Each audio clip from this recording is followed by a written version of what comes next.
Desperate is the only word that fits after Meghan Markle's latest attempt to move merchandise, a painfully staged candid video that somehow manages to feel less authentic than a daytime soap rehearsal.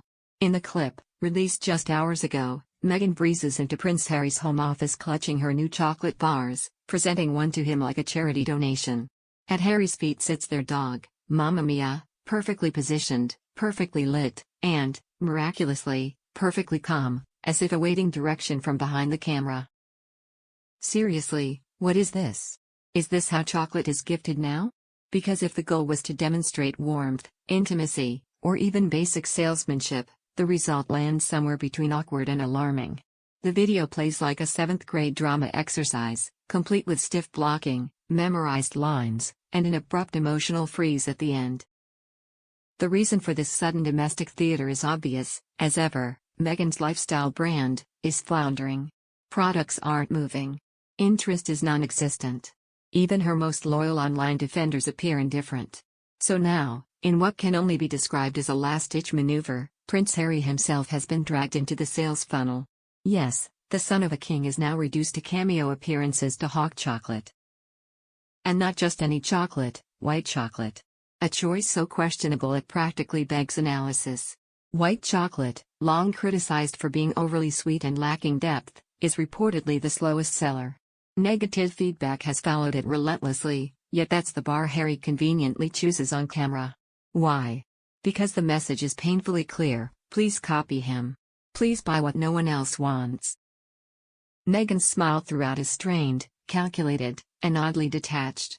When Harry dutifully says "I love you," it lands like an afterthought tacked onto a script.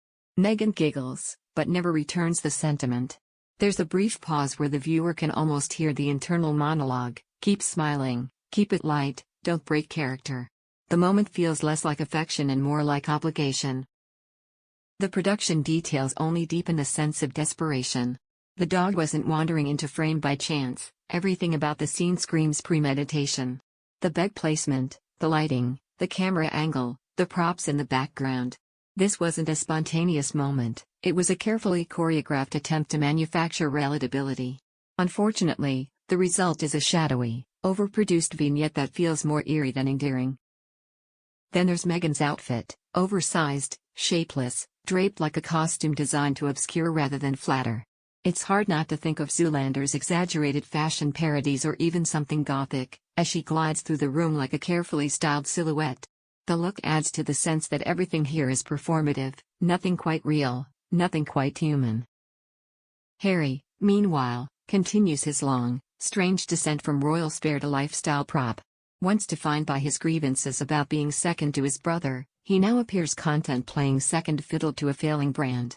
From royal duties to podcast platitudes to selling confectionery online, the trajectory is hard to ignore. The man who once spoke of service and sacrifice now sits in a home office reciting lines to help clear inventory. The irony is brutal.